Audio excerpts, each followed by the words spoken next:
গ্রেফতার আতঙ্কে নাকি ভারত সফর বাতিল করেছেন চঞ্চল চৌধুরী, এমন দাবি করেছে ভারতীয় এক সংবাদ মাধ্যম। কলকাতায় টলিউডের এক অ্যাওয়ার্ড অনুষ্ঠানে যোগ দিতে ভারতে যাওয়ার কথা ছিল এই অভিনেতার।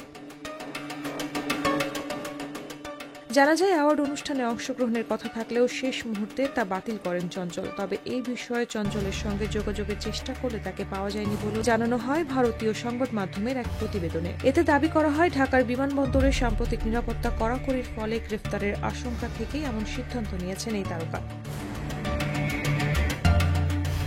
একই সূত্রে আরও বলা হয়, আওয়ামী ঘনিষ্ঠ বলে পরিচিত অপু বিশ্বাস ও জ্যোতিকা জ্যোতিসহ আরও কয়েকজন তারকাও রয়েছেন আতঙ্কে। সম্প্রতি থাইল্যান্ড যাওয়ার পথে নুসরাত ফারিয়া, সিলেট বিমানবন্দরে নিপুণ সহ আওয়ামী ঘেঁষা তারকাদের ঢালাওভাবে গ্রেফতারের ঘটনায় এমন শঙ্কা তৈরি হয়েছে বলে ধারণা করা হচ্ছে।